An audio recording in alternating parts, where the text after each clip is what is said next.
நிகழ்ந்து விட்டது. இந்த நிலையிலே திருப்பி தாக்கி இருக்கிறோம் என்று பெருமை பொங்க பேசுகிறோம். இதில் பெருமைப்படுவதற்கு என்ன இருக்கிறது என்று எனக்கு விளங்கவில்லை.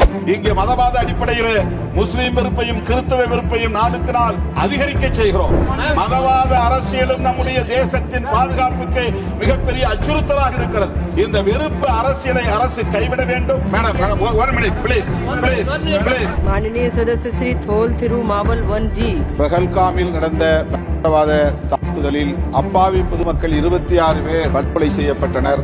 அந்த கொலையை தடுத்திருந்தால் நாம் பெருமைப்படலாம். இந்த அரசின் நடவடிக்கையை பாராட்டலாம். படுகொலை நிகழ்ந்துவிட்டது.